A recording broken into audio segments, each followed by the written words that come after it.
Hello, everybody. It's good to be with you. So today I want to talk to you about a very common and stubborn problem that's brought to me on a very regular basis.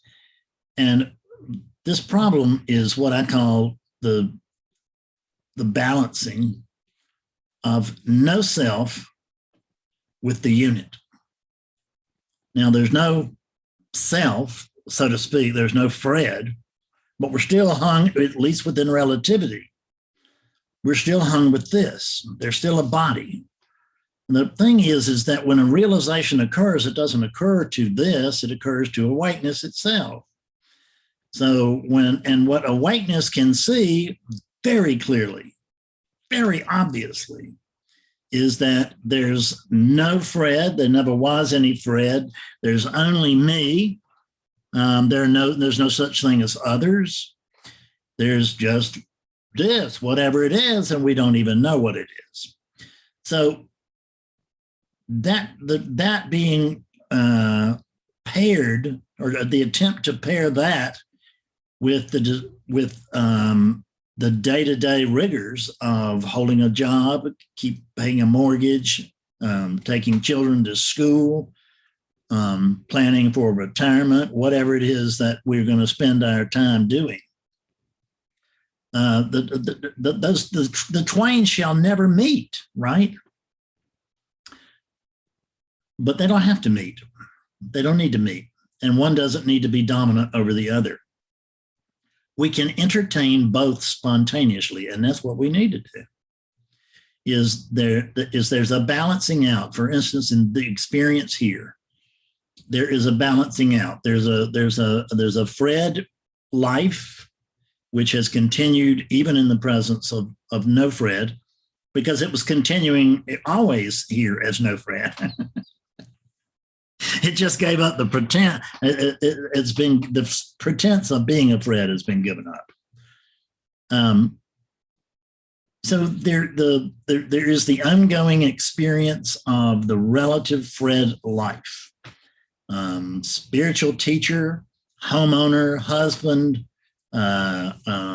and a slave of dogs and all that. So there's that. And then there's this obvious seeing that there's no one here.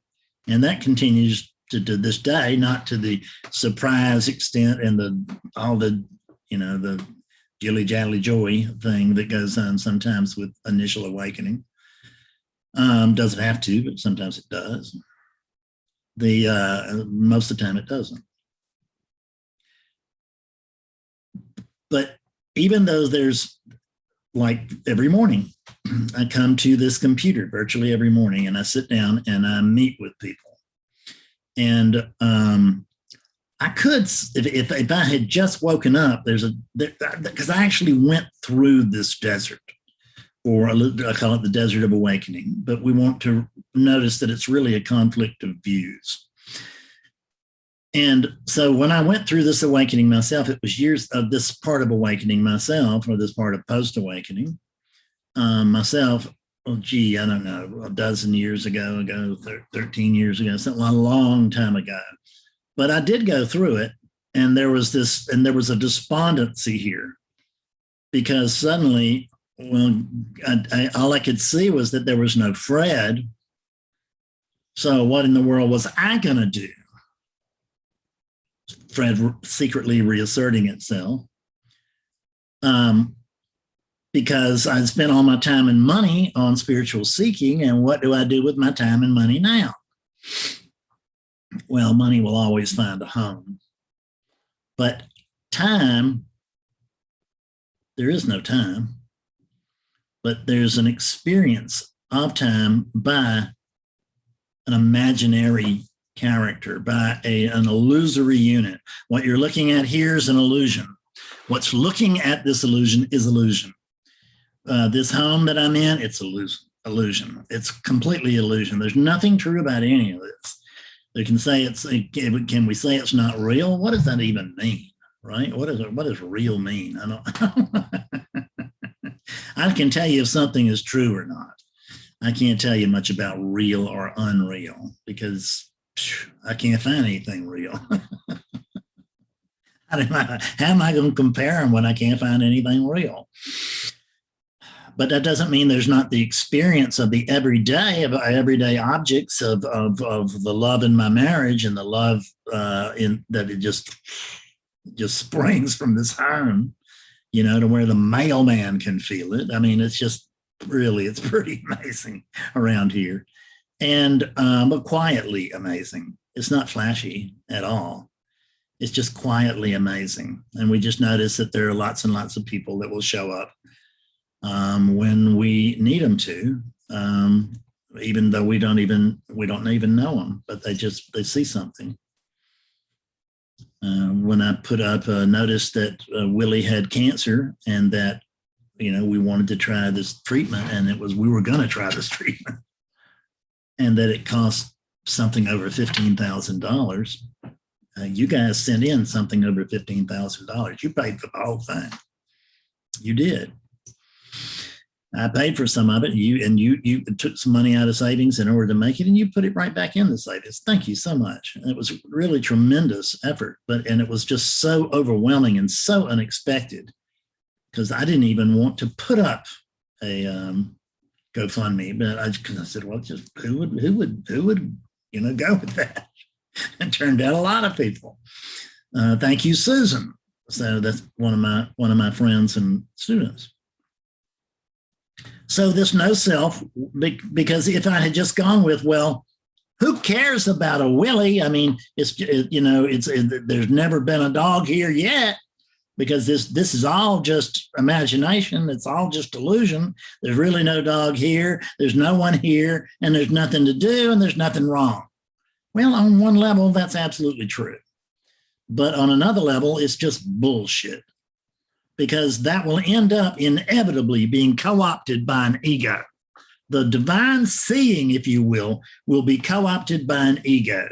And what the ego will say is, wow, I just saw, notice the I has returned. And I just saw that there's nothing and no one and nothing to do and blah, blah, blah, blah. And actually all I feel like doing is sitting on my couch. That's really, Fred, that's all I feel like doing.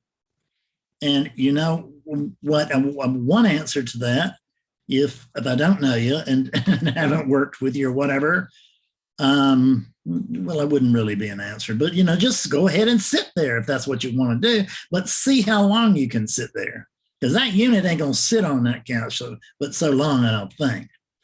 And then it's going to get up and start to do stuff, and you're going to be going, wow, wait a minute, this is ridiculous. Because there's nothing here and there's nothing to do and no one to do it, blah, blah, blah, blah, whatever. And so you'll actually get in there and screw up the natural functioning of a being that has no manager. Because see, what the thing is, when we have this divine seeing, suddenly we get the idea, oh, I see, hell, the Fred unit never had any power. Because there is no Fred. So it's ridiculous to try to follow a Fred or listen to a Fred. So what I'm going to do now, this is a decision-making and process.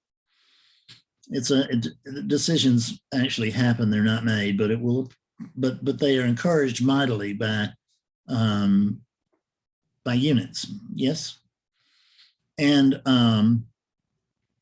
or they are blocked by the messing with the unit. And when it happens, it's a rogue unit, because there are millions and millions of units working in tandem. I mean, working in harmony throughout the world, and they don't know anything about non-duality. They don't have these problems. We don't have to have these problems either, but a bunch of us seem to, because we'll think, well, there's just something, why would I want, I don't even know how I could get off this sofa to do anything. Well, if I were you and I wanted to see if I could get on the sofa, I would take my feet and I would put them on the floor, and then I would put pressure on the feet as I stood my ass up in the living room, right? That's what I would do. I would do the same thing if I just don't want to get out of bed today. Well, okay, I understand. I can't think of a morning where I really wanted to get out of bed. That's the truth. When the Betsy is the first thing I see, and if I didn't see her, I swear to God, I would just turn around and go to sleep forever, because there's no overwhelming desire to meet the world here. It does it, but there's no overwhelming desire. What there is there's an overwhelming desire to be with Betsy and the dogs that she has just sicked on me. And so I get up, but it's sort of a forced thing. But I could resist, until I couldn't. And when I say I mean the body could resist, could try to resist. But if the body was fated to be getting up that day, the body's going to get up unless it's overcome by stupid intellect. Because that's usually who's going to get this, is like real people who consider themselves to be intellectual giants. Well, non-duality is not the place for intellectual giants. I mean, I know we got Ken Wilber and Rupert Spira, and these people, they're intellectual giants. They really are. I'm not.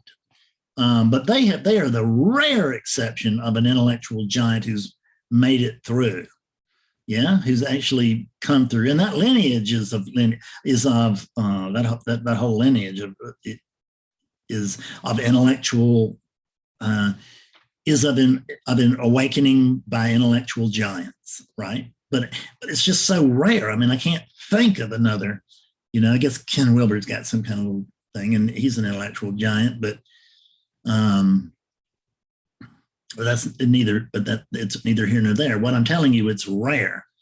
So if you consider yourself to be an intellectual giant, then you need to do one of two things. You need to get over that idea, or you need to pay very, very close attention, because I may be able to help even the intellectual giants out there come to recognize the simplicity of realization, the divine wonder of realization.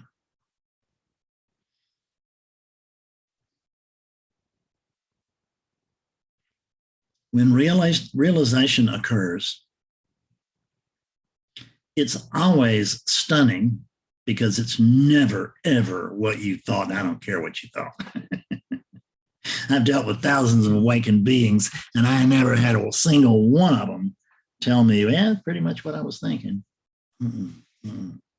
It's a surprise, because it comes from the other side. Even though I tell you the other side and where it's going to come from, the brain cannot compute it, because the brain will still be insistent that the brain is going to wake up. And the brain will still be consistent that a non-existent character named Fred is going to wake up.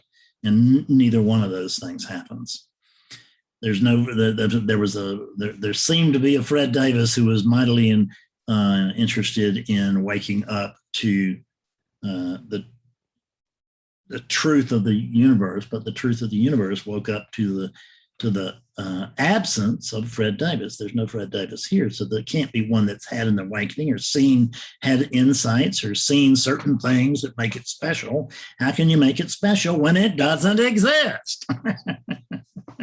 And that's what we don't want to own. See, we want to be the special one, and awakening makes it very, very clear that you and everything else that everything is ordinary. There's only this ordinary, this extraordinary ordinary. And any attempt into making that into the special something, whether it's the special guru or you're going to be your special experience or any of this, is just, it's all bullshit, every bit of it. If you have seen this, you know the truth of what I speak. If you have not, you could consider trusting me. And then it's a big ask. I know that's a big ask, because it's an ask that's been turned down thousands of times. But there are a couple of thousand who did trust this thing enough to at least listen with heart and soul as to what it was. I don't really know anything about souls, but with full attention, listened with full attention as this thing helped bring it into clarity. And what did I bring into clarity? Clarity.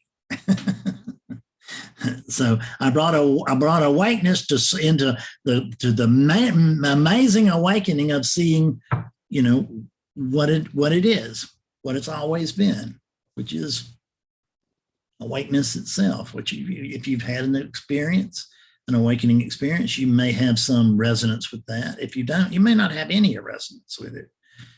Whether you have resonance or not, it won't hurt you to believe what I'm telling you here, because I'm not asking you for anything other than your attention, and I'm not even asking for that. If you want to put this down and go fix a sandwich, that's fine with me. I really don't have a dog in this hunt. And this is just an offering to myself, because the only thing that I can ever wake up is myself. But when myself wakes up when I, awakeness, wake up through a unit, I will be charmed, I will be captivated, because I will think that I am that unit. And why would I think that? Because consciousness itself has been trained by what? By consciousness, because there's nothing but consciousness. Consciousness has, at least within relativity. And so consciousness has trained consciousness to believe that consciousness is just this one thing. It's not the whole damn thing. Oh, heavens to Betsy. No. Not the whole thing. I'm the one thing. I'm just this. But the good news is that there's got to be just one of me. This is very special. I'm sure you can see that, right? And I hope that you out there in the audience here can recognize the fact that this one is the one in the middle. There's 8 billion of us, but this is the one in the middle. This is the one that's large and in charge. This is the knower. This is the one who knows lots of things. I hear Betsy in the background. She's coming in from having gotten us some dinner, so you may hear her as well. You cannot make up your mind that there is, because you have had this magical seeing.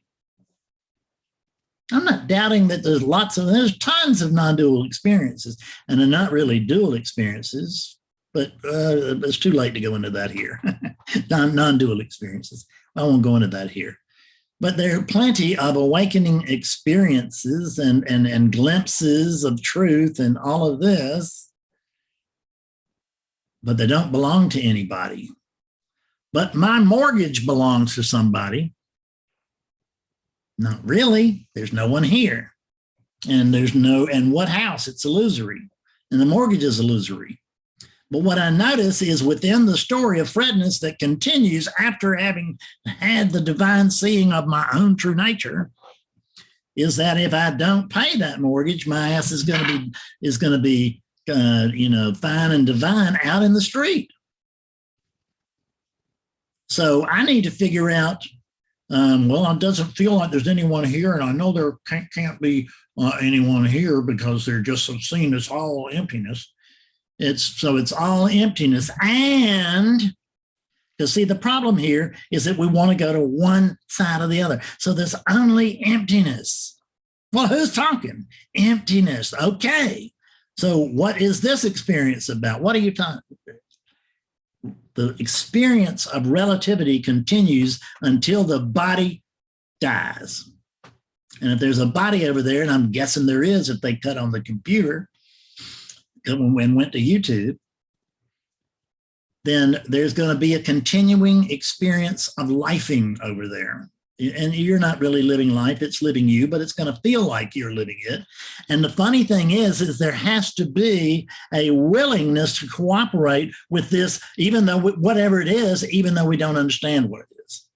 And we may not be able to see any connection between the truth of no self and the appearance of the self, a body, and its attendant master, which is ego. And it doesn't need to be the master. Ego doesn't need to be the master of these things. It needs to be the servant. But I notice in almost all cases, it is the master. Become willing. What am I asking you to do? I'm asking you to become willing. How difficult is that? How many laps do you have to do? How many hours do you have to meditate before you can become willing? None. What you can say is, I don't know what is going on here. This is all very confusing. I'm just going to back out of this the very best I can. And I'm going to ask for help. And I'm going to be open to help. Don't worry about where the help is coming from or who it's coming to. Just back out of the life. Back out. I don't understand what's going on here. I have seen that everything is empty, but it doesn't feel like that now. I have seen that there is no Fred, but it sure feels like it's a Fred reporting that there's no Fred. On and on and on. Don't try to understand all that stuff. It can't be understood. It can only be grokked. But you can get out of the way of the grokking if you get your foolish intellectual ideas of what an enlightened being should be doing or shouldn't be doing. I noticed that there used to be a lot of that feeling here, and there's not any now. I mean, that there is. I used to have the feeling that an enlightened person shouldn't read comic books.